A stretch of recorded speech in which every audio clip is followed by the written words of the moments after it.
Secretary General toward achieving a just and lasting solution to the question of Palestine in accordance with international law and relevant United Nations resolutions.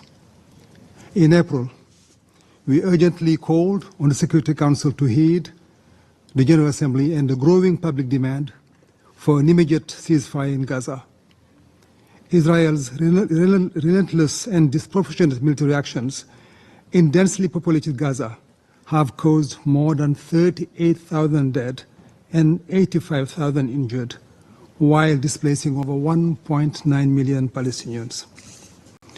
The Security Council must demand an immediate halt to Israeli military actions, reject the normalization of such atrocities, the wanton killing of non-combatant, including women, children, and the elderly. The Security Council must also demand an immediate halt of all violations being committed against the civilian population under Israel's occupation. We welcome the long overdue listing of those committing grave violations against children as detailed in this year's report of the Secretary General on Children and Armed Conflict. This step must contribute to accountability and help deter the heinous crimes being perpetrated against children in this prolonged conflict. Dear Council members, our collective inaction is shameful and exacerbates Gaza's humanitarian catastrophe. We must make our slogans a reality, support the Palestinian people's inalienable right to self-determination, and fulfill our commitment to leave no one behind.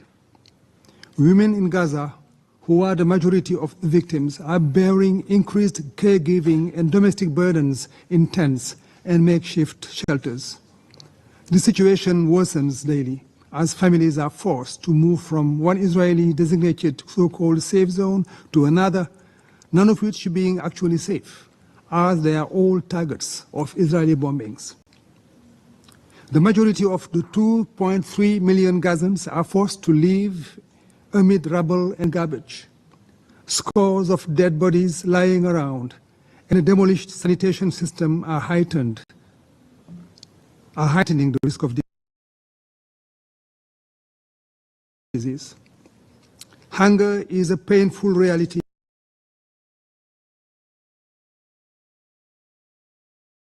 afflicting the entire population, while Israel continues to hamper delivery of humanitarian assistance. The committee reiterates its strong support to the work of UN agencies in the occupied Palestinian territory, including East Jerusalem and Gaza. We unequivocally decry Israel's steps to undermine UNRWA and prevent the agency to implement its GA-mandated activities. As the Secretary General stated at the recent UNRWA pledging conference, there is no alternative to UNRWA. We must protect its staff and mandate. Distinguished Council members, violence in the occupied West Bank, including East Jerusalem, continues at alarming levels, driven by Israel's army and settlers. Palestinian communities continue to suffer an ongoing Nakba, forcibly driven from their land and becoming dispossessed. According to the Israeli press, hundreds of Palestinians in East Jerusalem are facing eviction. Israel provocations, ongoing challenges to the historic and legal status quo at the holy sites, and growing Judaization of the city put pressure on its Palestinian and Arab inhabitants, risking further tensions and violence. We reiterate that any action taken by Israel to impose its laws, jurisdiction, and administration on the holy city of Jerusalem are illegal. We condemn the expansion of illegal settlements and outposts fueled by state policy and Israeli extremists. All settlement activity must stop.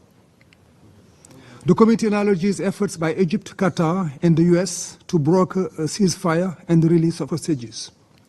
The committee highlights the grave situation of Palestinian detainees in Israel prisons, often held without any charge and reportedly subject to torture, and reiterates calls for the release of all those unlawfully detained.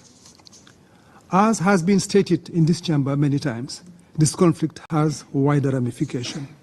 We must strive for peace in occupied Palestine, including East Jerusalem, and must demand adherence by all to the UN Charter's principles to prevent proliferation of conflicts that threaten regional stability and global peace and security.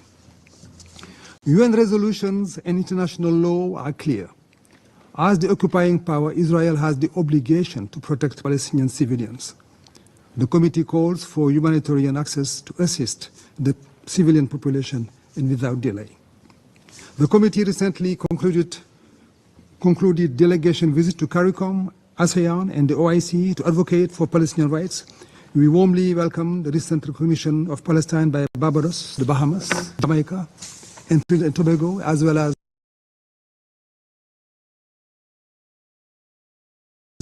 by Armenia, Ireland, Norway, Slovenia, and Spain. The committee encourages every country that has not done so to recognize Palestine, affirming the inalienable right of the Palestinian people to self-determination and independence. Recognition is an investment in peace and brings hope to the Palestinian people. The committee calls on all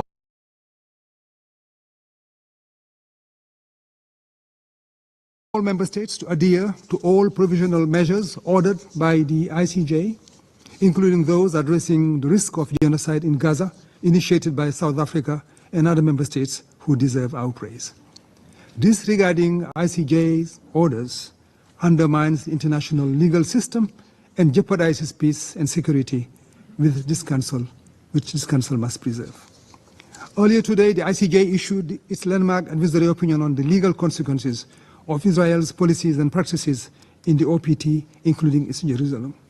The court declared Israel's continued presence in the OPT since 1967 unlawful and called on Israel to bring it to an end as rapidly as possible. It urges Israel to cease all settlement activities, evacuate all settlers, and provide reparations to all natural and legal persons concerned in the OPT. The court also advised that all states are under an obligation to not recognize as legal the situation arising from this unlawful presence of Israel in the OPT and not to render aid assistance in maintaining the current situation. We urge the General Assembly and the Security Council to act on the court's call to end the unlawful presence of the state of Israel in the occupied Palestinian territory swiftly. Our committee and all member states must stand ready to support these efforts. Let me conclude by reaffirming that the only viable scenario for a peaceful future is a two-state solution based on UN resolutions and international law, with Israel and Palestine living side by side in peace and security, and with East Jerusalem as the capital of the state of Palestine.